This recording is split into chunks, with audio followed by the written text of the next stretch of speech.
house at Great Coasters International. We figured this week would be a little bit different take than what other people have done before. We know there's been some park videos, we know there's been some fan videos.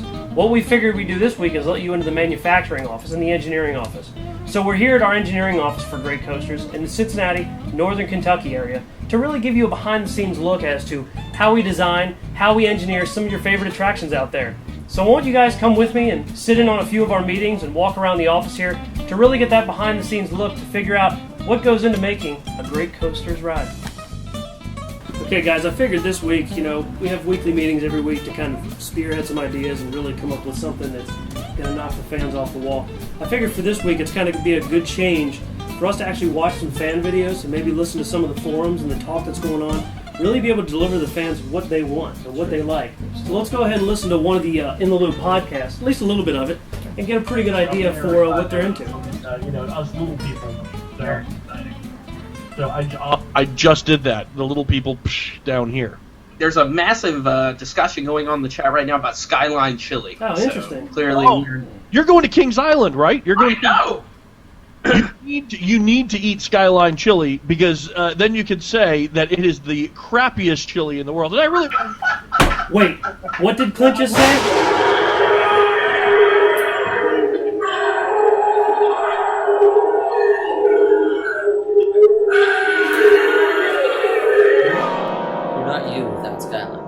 Very true. Well, now that that whole thing's over with, I want you guys to take what we learned prior to that news back to your offices today and really start to kind of lay in the groundwork for some new ideas, focusing in on our 2016, our 2017 projects. And maybe what we'll do is we'll let the In the Loop fans get a real feel for how we design rides here at Great Coasters. Sure, that's good. Yeah. We've got a really busy schedule here at Great Coasters. We're backed up through 16, 17, and even getting rides into 18. From the 16 rides of Knott's Berry Farm and Ghost Rider to the new Heidi coaster at Plopsaland de Panne in Belgium. Following that, in 17, as most of you have heard, we've got the Busch Gardens Williamsburg ride that we're super excited about, and another few China rides that are right on the heels of that. So now let's go step into an office here and get a handle on what everybody's working on. Hey, Anya, what are you working through today? Well, just trying to figure out how I'm going to brace something. Thinking about what we're doing at Knott's for 2016. We're, working on that structure out there for Ghost Rider. Trying to play with these connects here, see if I can get some ideas. I see. It definitely poses a challenge just having to try to brace a ride that already exists and really make it feel new again. Yeah. All right. Well, this is looking really good. Keep up the good work. Thanks.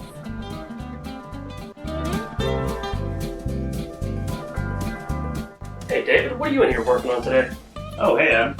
Right now I'm working on OCT Chongqing. Okay. It's new for China in 2017.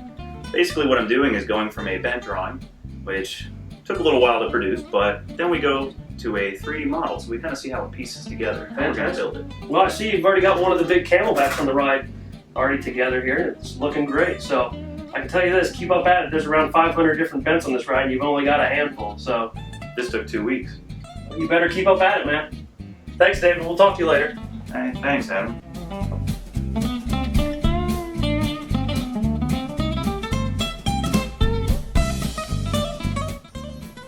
So, Adam, what are you working on today? Oh, hi, Adam. Working on the new coefficient of friction for our shorter train on the Heidi coaster that's opening at Plopsaland de Panne 2016. Okay.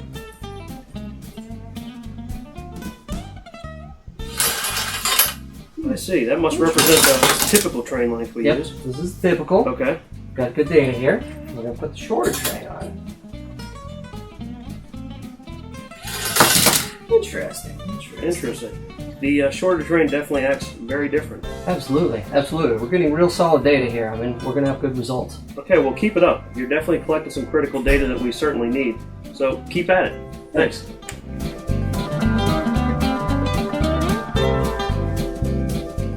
Hey, Chris, what are you working on? Oh, hey, Adam.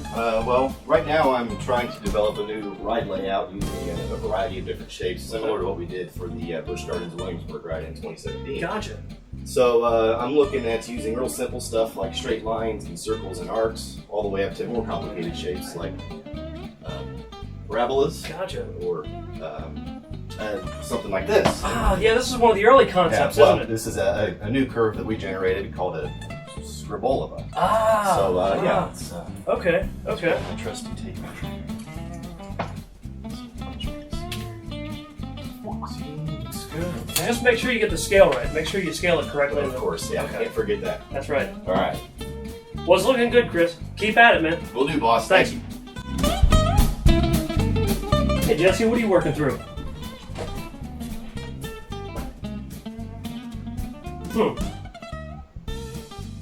Well, I guess Jesse's a little camera shy today, so I'll come back later and check on you.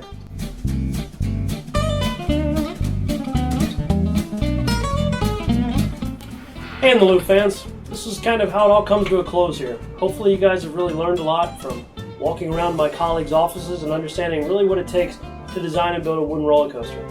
The next part is really taking all of that raw data and entering into something we can use and start from the ground up. So thanks again for stopping by the Great Coasters Engineering Office here in the Cincinnati, Northern Kentucky area, and we'll see you guys on the Midway. All right, what is going on, In the Loop fans? My name is Clint Novak, and we are now live with Mr. Adam House from Great Coasters International. Hi, Adam. Hey, Clint, how you doing? Good. We had that little preview there from our In the Loop on air page to get us kind of started in the tour of Great Coasters. And did you have Skyline for lunch today? I actually did, yeah. So it was kind of a celebratory thing now that we've gotten the Kings Island announcement off of our chest. We went out kind of as the engineering office here in Northern Kentucky and had Skyline, of course. That's how you guys go big. Oh, that's going all the way, man. That is going all the way. Well, I mean, you guys are super busy right now. You guys have now finished up Knott's, right? Knott's is all ready, and Ghost Rider is good and retracked now. Oh yeah, it's running great. I rode it the first couple days that we were out there, and we had it obviously before we opened to the public and after we opened to the public. And we're to the point right now that all I hear is great things, and I hope everybody that's listening right now gets to go out there and ride the ride, because really, truly, it's a different experience, and it was our kind of first opportunity to really jump in and take a ride and make it a great coasters ride. As opposed to making a great coasters ride, we could actually make an existing ride a great coasters ride, so pretty awesome. Yeah, and one of kind of the freaky things, you being such a big celebrity and all, one of our fans just happened to be there in a day that you were in the station, like at night, working on doing some test rides, or some of the first test rides, I believe. And and they yelled up to the station platform, Adam House, and you turned around and acknowledged them by shining a flashlight down at them. It was. I actually thought it was someone else, but yes, I was standing up near the station. I did hear my name, and I did shine the flashlight on them. And they were videotaping for In the Loop on air. So talk about a creepy, weird circle there. But so, yeah, you were out there, and they ran into you, so that was pretty cool. But, so you've had a chance to ride Ghost Rider, I'm sure, right? Oh, yeah. Ridden it several times. And, I mean, I rode Ghost Rider right before we took the ride down and right before Knott's took it offline, and it was rough. I mean, let's be honest, it was a rough ride. And I think that's what's great about a ride like Ghost Rider and a lot of these classic rides from the 90s that are kind of falling into disrepair. Is there's such a fan base for a lot of these rides and a unique layout like the ride at Knott's and Ghost Rider. To be able to bring it back and kind of really add our take on things, as well as putting Millennium Flyers on, the ride turned out awesome. If you haven't ridden it and you're listening to the show, book your plane ticket now, because the ride is awesome. All right, and of course, it is Monday, your last real Monday through Friday working day. You were at Kings Island doing the big announcement for Mystic Timbers. I was, and I actually I heard and saw quite a few listeners while I was there, and glad that the turnout was what it was. I would say there were probably somewhere between 1,500 and 2,000 people there watching it live. It was pretty amazing. Like, to be up there on stage and to see all of this and see the excitement and to basically see the video that we're showing right now and hear the reaction of guests was awesome. It was crazy, because I was at Dollywood. I was at Dollywood for the announcement, and we had just left. Like the announcement didn't happen till like 10:30 or something like that. But Right. after we left, we logged on to through our phone. Reese had his phone. He pulled it up. We pulled over into a parking lot of one of the go-kart places to watch the announcement, and it was muffled, so I couldn't hear what was happening. But he said something, and then he turns to me, and goes, "Adam House." And I was like, Adam House is there? And he goes, yeah, Adam House is there. And so then you came up on stage, and you know, I don't even know. I felt proud. I felt proud that, you know, one of my buddies is up there talking about the new coaster that they're building for Kings Island. So that's really exciting stuff. It was, and I mean, to me personally, it was exciting. Just the fact that I literally have been going to Kings Island my whole life. It's literally the reason that I'm sitting here talking to you now. And, you know, rides like the Beast, the Racer, the Vortex, these are rides that I rode that when I would get off of them, I would think somebody has to do this. Somebody has to design these rides.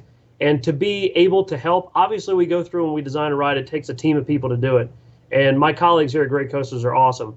And to be able to work with this team to create this ride, you know, basically looking back, when we got the call from Kings Island and said, hey, do a ride layout for us, I mean, I was ecstatic and over the moon. And, of course, I've known about this ride now for months and months and months. And to finally be able to talk about it and finally have the excitement of all the enthusiasts, all the listeners right now, is really incredible. And to be able to actually talk about it to people instead of having all this speculation and stipulation is really incredible. Yeah, it's crazy. One thing, you know, kind of touching on this, Ryan Wilcox sent in a question, and his question was something you kind of touched on right there. He said, how cool is it to have Kings Island asking you to build a wood coaster when you have been going there for so many years? So that's really cool. Thank you, Ryan, for submitting that question. And, you know, it's really, you know, I don't even know where I'm speechless. I was really, really excited about the announcement. I obviously had ridden Thunderhead several times before listening to the announcement, and of course, you know, the speculation in the industry, or I shouldn't say industry, but the speculation with the fans has been definitely leaning towards a wood coaster, and it's great that you know, Great Coasters International is now in the Cedar Fair parks again and working with them. So it's really exciting. Now, let me ask you this about touching on the fans a little bit. You know, you're mildly popular than I am now. So you are on stage in front of all those people, and half of those people know who you are. How exciting is that? No, it's great, and that's the thing. You know, I not only don't want to promote myself, but I want to promote Great Coasters and, you know, keep ourselves kind of on the forefront of the industry. And we want to do things different. We want to make the enthusiasts excited. We know, I mean, the entire amusement industry is based on enthusiasts and listeners that we have right now that listen to this. You know, it's those type of people that make this fun. You know, obviously park guests like to go to parks and they ride the rides and they have a good time. But, you know, to hear people get off and lose their minds and ride a ride 20 times, I was there. I mean, that's what I used to do too. I used to be an enthusiast myself, and that's how I got started in all this as well, is just going to parks, going to events, and riding rides over and over and over again. So to be able to kind of build that up and show listeners and show excited patrons and guests that I know exactly where you're coming from. I'm not just we're not just a ride manufacturer. We're all just a bunch of enthusiasts that get to do this every day for work. And to be able to do that is awesome. All right. Now, a lot of the questions that were submitted, we couldn't ask because we're not going to ask you what is in the shed. We're not going to ask you because we know you can't tell us. But man to man, do you at least know what's in the shed?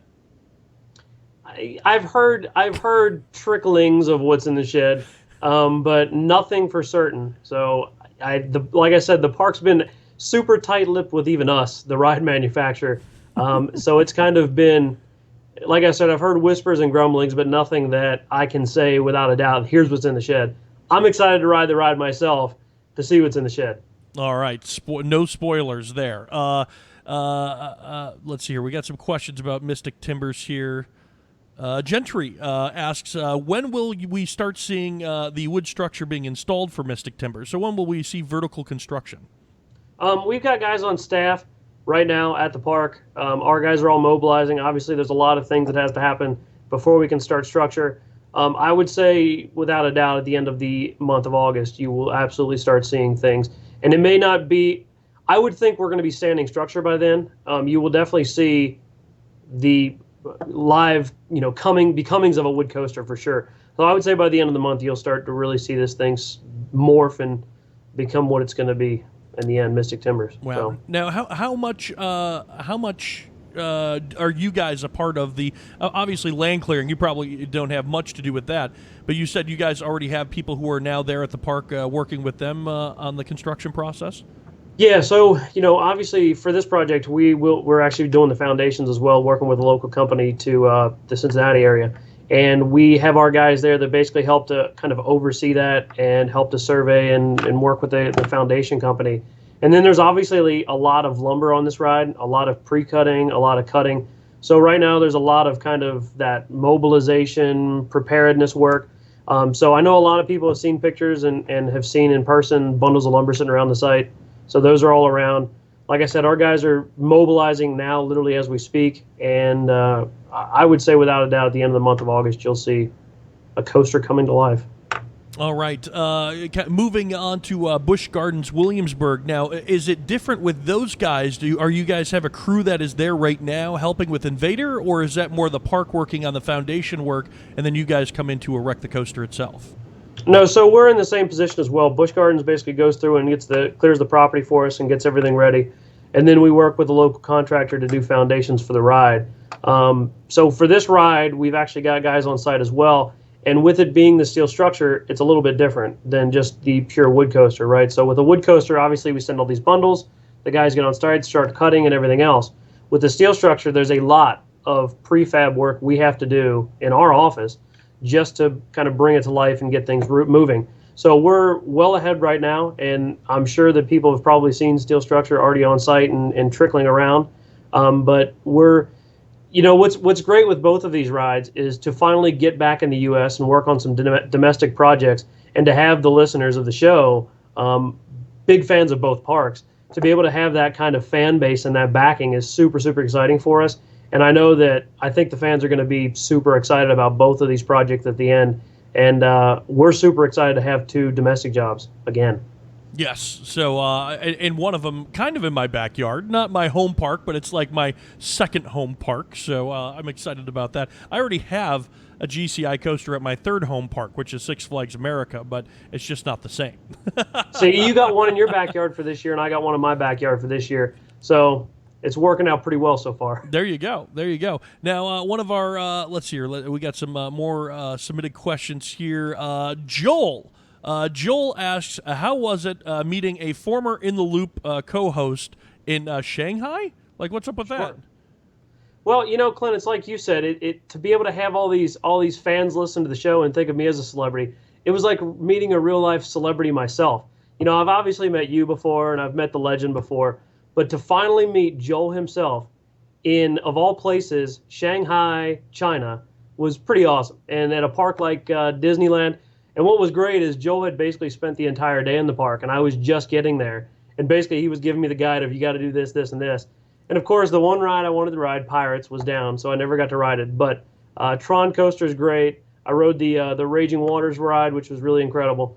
And overall, the park looks amazing. So, it was really an honor to finally meet Joel. And that only leaves Clint as the last one to have not met Joel Wright. I know. I'm hoping this August or September, somewhere in there. I think he's coming back to the States, so I'm hoping to meet him then. But yeah, I mean, I've known this guy for probably close to 10 years now, and Wow. I still haven't met him yet. So he sends me Christmas presents every year and Christmas cards, and he sent me like a handful of cards from his trip to Shanghai and all the Disney parks. So a fun guy to meet and hang out with, I hope. Oh, he is. He is. I wish I would have had more time to hang out with him, but just for the brief time that we hung out at the park was pretty awesome. Good deal. Good deal. Let's see here. What else do we have? Questions here. Okay, so Adam says, Adam is asking Adam, how have Great Coaster ride designs evolved throughout the years? I think that's what's great about, having been in business for 20 years now and having all these coasters around the world is we kind of get to morph what we like and what we don't like, right? So we can try new ideas, but we can also kind of harbor back on things that we did before that were really great. So you'll see a lot of rides that incorporate maybe a little piece of this ride or a little piece of that ride, but then do things all different. And kind of that evolution really is what makes our rides really get better and better and better. So I'm super excited about both of these domestic jobs. And as a matter of fact, we've actually got 2 jobs on top of that in China. So really for next year, we've got 4 new rides that we're working on. And it's going to be a busy year, and I'm super excited to have just projects all over the world. Now, okay, so total, what you said, you have 2 in China, you got 2 in the States announced right now, so that's 4 projects going on right now that you guys have officially announced? That's right, for 2017. And so also, you on top of all of this, you're traveling all the time. Every time I look at your Facebook, you're going to a different country and doing all of these travels. Matthew asks, how do international projects differ from the ones in the States? You know, I think the big difference, and a lot of things people don't realize necessarily, is kind of the scope of work of what we do. For these 2 domestic jobs, like I said, we actually work with a concrete company and a foundation company to get the foundations in the ground. Typically for somewhere, especially like China, we'll actually work with their designers and basically give them what we've designed structure-wise. And then they'll actually go through completely on their own and design and build the foundations. So the foundations typically for a ride like, or parks like China, are not in our scope of work. So maybe this doesn't necessarily seem like something big for a lot of the listeners, but for us it's a big difference from one project to the other. And I would say that's the biggest difference. And obviously you've got cultural differences and language barriers and things like that. And, those are certainly a challenge to get over. And, when you've got a plate of worms or duck feet that come out on the table, you obviously adapt to eat those things, and it's always interesting. But I would say as far as the project's concerned itself, they usually go relatively similar. It's kind of just the culture in general that you have to adapt to. With your overseas travel, what is the craziest thing that you've eaten so far?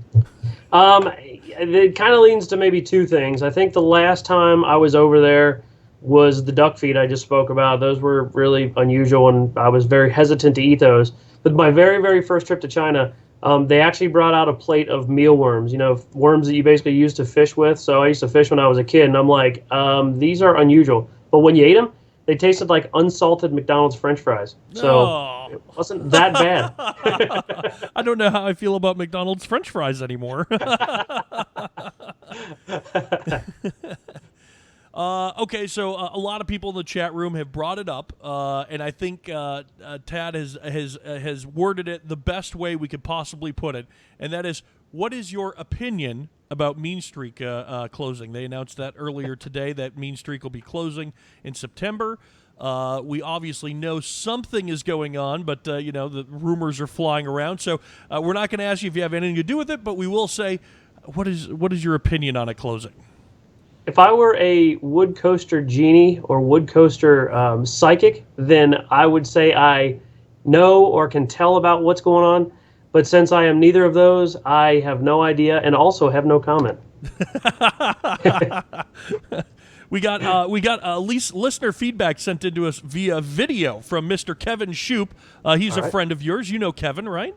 Oh, Shoop-a-Loop. I know Kevin. Shoop-a-Loop. Yeah, I think it was a Dollywood trip we were all on or something together, right? It was. All right. Here's Kevin and his question.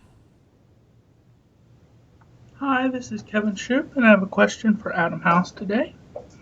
So Adam, I have some questions about retracking schedule versus maintenance schedules. How many years of maintenance do rides usually have before they have to start retracking sections? And two,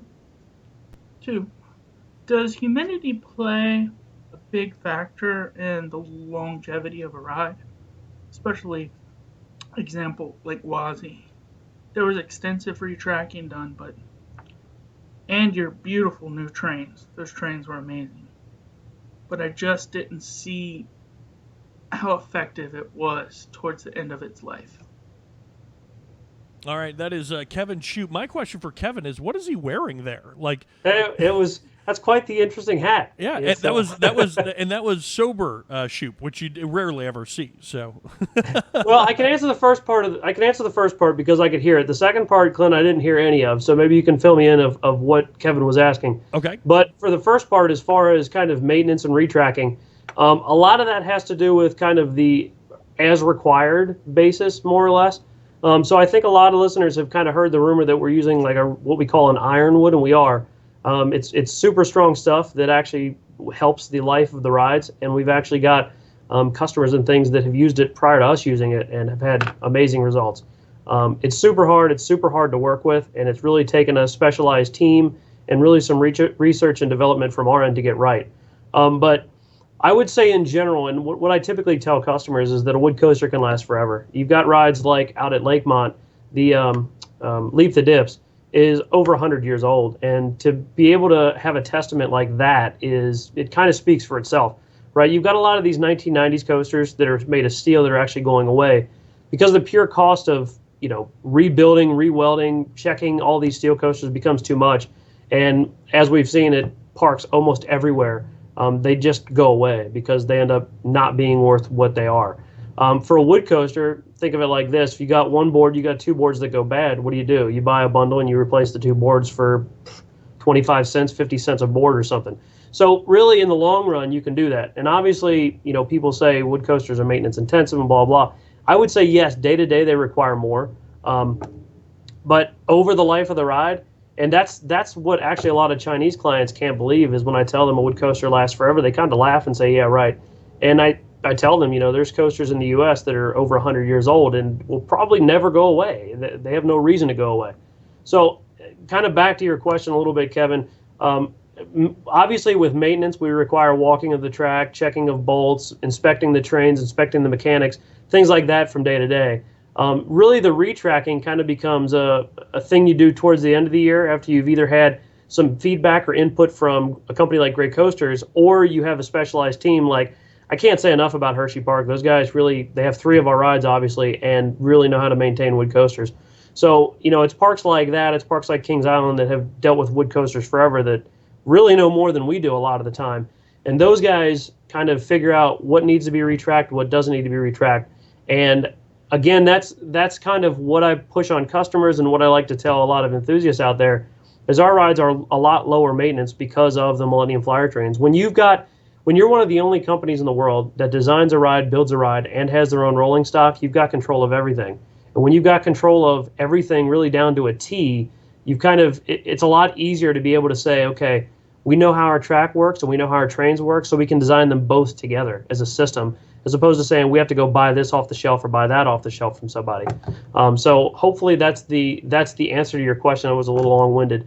But do you know what the second part was there, Clint? It was about humidity and how that would affect roller coasters. Okay, so for a wood coaster, it's a great question, Kevin. For a wood coaster, obviously with any type of lumber, with trees, with your deck, with your house, wood expands and contracts. So I always tell people that typically with an environment that is wet all the time or has a kind of temperate environment like Virginia or Kentucky or somewhere like that, they do really well. And even up north, they do really well because being able to keep the wood expanded all the time keeps all the bolts and all the hardware tight. With things like down in Florida, and the wood can get really, it can shrink down, all the moisture can actually evaporate out of the wood, then it gets really dry, and the ride gets really loose. When the ride gets loose, you get rides that kind of get rough over the years. So really, humidity, moisture are really great for a wood coaster. Obviously, too much can be, a little damaging. There's parks out there that actually water their rides every day, and I would not necessarily recommend that. But as far as a day-to-day rain or every few days rain and having a tempered environment, really wood coasters do well in those. It's kind of funny because at Dollywood on Thunderhead, they have misters at the very top of the lift hill, I assume because of a bee issue. It seems like they're always fighting off bees there at Dollywood. So they have those misters that are always just kind of keeping that top of the lift hill wet there. Sure. Yeah, and I think that's probably for them that's a little bit different. Typically, you'll see like sprinklers and whatnot all over the track, and it's just about finding a schedule that works where you're keeping the wood swollen enough, but you're not overwatering the track. Mm-hmm. All right, Adam had another question that we'll throw out at you here as well. What are the manufacturers that determine any limitations? Oh, wait a minute, am I reading this right? What are the main factors, not the manufacturers, there we go. What are the main factors that determine the limitations you may have when designing a ride, and how do you go about overcoming those limitations? Sure, I think the biggest limitation is just what a customer wants. A lot of enthusiasts, a lot of listeners kind of come to us and say, well, why aren't you doing this? Why aren't you doing that? And when it comes down to it, we provide a great family attraction, period. And anybody that's ridden one of our rides knows this. And it's not necessarily about the thrill. It's not necessarily about doing 7 barrel rolls in a row. It's about finding that balance. And that's, there's a lot of people that say this park's better than this park and so on and so forth. And a lot of that has to do with just the overall collection of everything they have. And to be able to use our ride as kind of a tool to leverage and kind of close the gap between extreme thrill ride and kiddie ride is perfect. And we find a lot of parks that are either kiddie parks or small parks have smaller rides that are oriented towards kids. And this becomes the perfect attraction that's like, hey, we built up to that ride and we can ride it. And what's great is kids can ride it that are 40 inches or taller with their parents, and their grandparents can ride as well, right? So really the whole family can ride it. And it's not very often that you find attractions that are like that. I mean, even some of these older wood coasters from the 80s and 90s have become rough that you can't do that. And that's what we really strive for, is kind of filling that gap. And a lot of parks know that and come to us specifically for that type of requirement. Now, obviously, we can push the envelope. If you've ridden Ghost Rider, you've ridden Gold Striker, those rides are crazy. And they're incredible rides. They're really wild. They're gonna be crazy. The ride at Kings Island next year is going to be wild. It's going to be crazy. So we can push the envelope. And, I know I always get the question, well, why don't you do barrel rolls? Honestly, we've never really had a client that's come to us fully and said, hey, we want a barrel roll. And so we basically, anything the customer wants is what we do. And ultimately, that's what it comes down to. The Funland coaster will have a barrel roll 2025. So we can do that. We can certainly do that, Clint. It's going to be amazing. Amber threw in a question. How long does it take you guys to come up with a layout for a coaster once the park asks you, hey, come out with a layout? Sure. I mean, that's a great question. It varies. Obviously, that first iteration we can turn around pretty quick. It depends certainly on the site limitations and the site constraints. Kings Island and Busch are both great examples, Busch Williamsburg, because they were both kind of constrained with what they had, right? With Busch Gardens Williamsburg, we had a log flume and a train we had to deal with. Coincidentally, we had almost the exact same thing to deal with at Kings Island, where we had a boat ride and a train. So what was funny is they were very, very similar with what we had to do, and we had to avoid different things, and really the site constraints kind of become the limiting factor on a job like both of those. But a lot of rides typically take iterations where we do our first layout and get the customer excited, and they say, all right, cool, this is going to be great. And then we actually work with a park and say, okay, can you guys do this? Can you increase our capacity? Can we change this? Can we jump here? Can we turn there? So to be able to work with that, and both Busch Gardens, Williamsburg, and Kings Island were both great clients to do that with, where we had that first iteration and they said, hey, we need to have access for cranes. We need to be able to avoid this, avoid that. And to be able to kind of iterate through is really, really incredible. So I would say from the time that we really say, hey, we'll do a layout for us, to the time that we finalize that, maybe around a month or two. Oh, okay. Wow. All right. We have Martin, who is in the chat room right now. He is a good friend of the podcast, travels all over the world, has been on more coasters than all of us combined in the chat room. He says, Adam, as you become more of a senior at GCI, are you spending more time selling and less time engineering, or are your responsibilities more or less the same? That's actually a really, really great question. I think, if anything, my evolution here, and I know a lot of my colleagues have kind of evolved as well with what they've done, but I feel like I've really taken it kind of full spectrum, right? I spent the first 3 years at Great Coasters building the trains and just being a pure mechanic. My next 2 or 3 years, we're actually working on creating the Mini Millennium Flyers with my colleagues here, as well as kind of doing mechanical components like the lift hill and brakes and things like that. And so now they've kind of become this doing ride center lines, doing repair jobs, still going on and evolving into this kind of sales role as well, where I go on sales calls, put together proposals. And like I said, we've got such a nice team here at Great Coasters that we all kind of touch a little bit of everything. But I would say generally my role's kind of evolved, that it has changed quite a bit over the years. And I would say it's kind of rounded me really well. And it's been a great experience from the beginning. All right, so when you go to IAAPA this year, now this is really going to gauge how high up you are in the chain there at GCI. When you go to IAAPA this year, the first night, are you going to have to crash at the In the Loop timeshare? You know what? It feels like it's been a few years since I've crashed the In the Loop timeshare. So that was my first big evolution, is crashing it in the Loop timeshare versus not crashing it in the Loop timeshare. So now usually, Clint, I'm in the penthouse by the pool, just I wish. Yeah, exactly.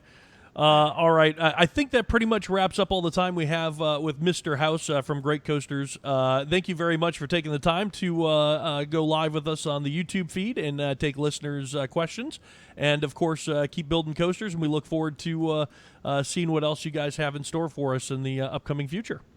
No problem. Thanks, Clint. It's been a lot of fun, and hopefully as these rides start to open, I can start to get feedback from you guys and maybe do another brief interview to get thoughts and stuff. That would be awesome. And, when you're in Virginia, just let me know. I'll call you on my way out of town like I usually do, Clint. All right, guys, thanks for watching. My name is Clint Novak, and we'll